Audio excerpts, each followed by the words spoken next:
به نام خالق هستی بخش عرض سلام و ادب و احترام خدمت شما بینندگان عزیز و ارجمند علاقمندان به فوتبال. بازی رو شاگردان آقای ساپینتو آروم میکنن. یه لحظه اشتباه، موقعیت برای ترابی و تراکتور هست، یه فرصت عالی و آدان میبینیم ترابی پاس در عرض آروم رو داد و از پیرانو استفاده نکنن، روی دروازه یه موقعیت و کورنر حالا برای تراکتور به دست میاد.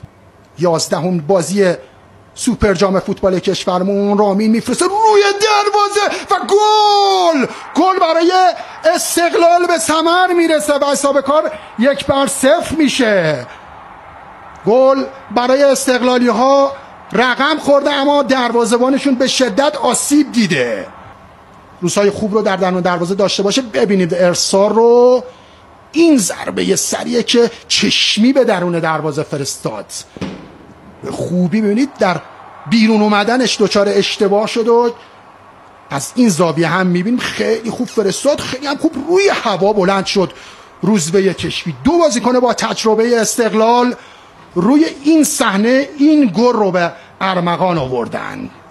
فضا حالا ایجاد شد برای حرکت هاشم نژاد، موقعیت برای تراکتور، یا یه پاس در عرض در دهانه دروازه. مطمئن باشید این بازی بازم گل داره. ارسال روی دروازه، یه موقعیت، یه فرصت عالی. الکساندر سدلر، این بازیکن سرب نتونست دروازه رو باز بکنه. تحت مراقبت خود هاشم نژاد، موقعیت، فرصت برای بازیکنان تراکتور. ضربه حسین زاده رو آدان در اختیار می. خامبر بکوف میخواد از راه دور بزنه، هلوی کار رو میکنه. دستای رامین رضاییان بالاست، میفروزه روی دروازه، خیلی خطرناکه. اون 2 چیز در تیر 2. دانیال اسماعیلی فر دور میزنه، روی پای چپشه، میفرسته، خوبم این کار رو میکنه. ضربه سر خطرناکی که از روی دروازه عبور میکنه و به بیرون میره. ببینید اینجا محمد نادری پیشتاخته بود، این ضربه سر رو زد روی ارسالی که دفاع راستشون اشتباه از سدلار. موقعیت، یه بار دیگه موقعیت برای بازیکنان استقلال. ضربه خطرناکی که همراه گروه داوری که داشته. این لحظه ای هست که ببینید مدافع چپ پیشتاخته استقلالی ها میخواست با پای راست دروازه ادیب زارعی رو برای بار دوم باز کنه. از این نما ببینید بدم نزد، اما تراکتور خواهد بود یا نه، کار ادامه پیدا میکنه و توپ بیرون میره. توپ روی دروازه، حالا یه ضربه سر خطرناک. این لحظه ای هست که ببینید خود روی زمین توپ، ضربه مدافعشون سدلار بود. ببینید خیلی خوب دروژک، یه بازیکن که چشمی هست در مقابله، ضربه رو مستقیم میزنه و استانسکی پشت توپ قرار گرفته. پرتعداد جلو اومدن تراکتوری ها روی دروازه، یه ضربه سر و توپی که بی حاصل به بیرون میره.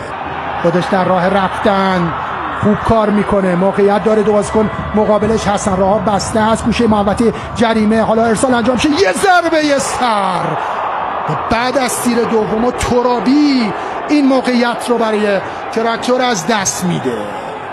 آها حسرت هواداران تراکتور. سالی که هایلوویچ انجام داد، دوباره اونجا موقعیت هست، یه فرصت عالی میشد. ببینید از این نماه که یه لحظه اشتباه باعث شد تا دید کافی هم نداشت سنگربان استقلال، اما گرفت توپ رو. پاستانسکی عرض میده، هایلوویچ موقعیت جا برای ضربه زنی که بی حاصل هست. به سرعت براشون داره سپری میشه، موقعیت پشت مدافعین، یه لحظه برخورد، اعتقاد داره توپ خورده به دست مدافع استقلال. آقای کاظمی میگه بررسی میکنه، اینجا یه لحظه ناخواسته توپ خورد به دست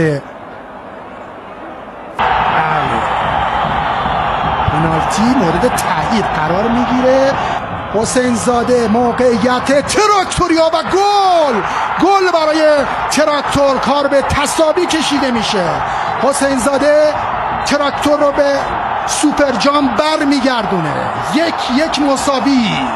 خیلی خوب زد ضربه پنالتی رو و حالا هواداران پرشور تراکتور به اون سمت برای حرکت حسین زاده. موقعیت خود حسین زاده چقدر خوب گرفت توپ رو آنتونی آدان.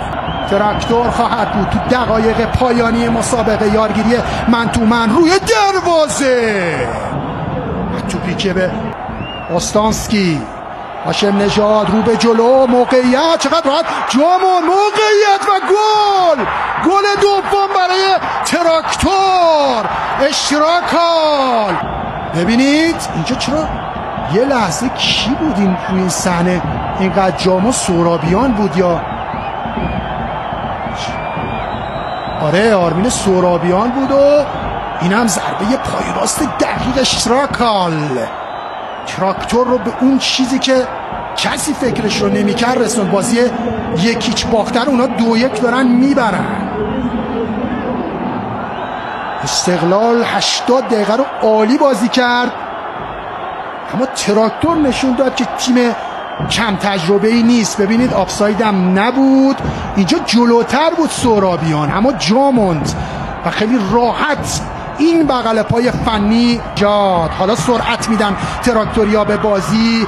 خود فرصت برای ضربه زنی کماکان موقعیت برای گل سوم اونها. شهدای جنگ تحمیلی 12 روزه دشمن صهیونیستی.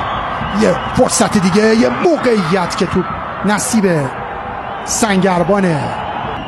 تقابل‌های قبلی دوبارش در 3 بازی قبلی دوبارش پیروز شده بود. سوت پایان بازی به صدا در میاد و در عین ناباوری دراگان اسکوچیچ یه جام دیگه به افتخارات تراکتوری ها اضافه میکنه. تبریک میگیم به هواداران پرشور تراکتور در جای جای ایران عزیز.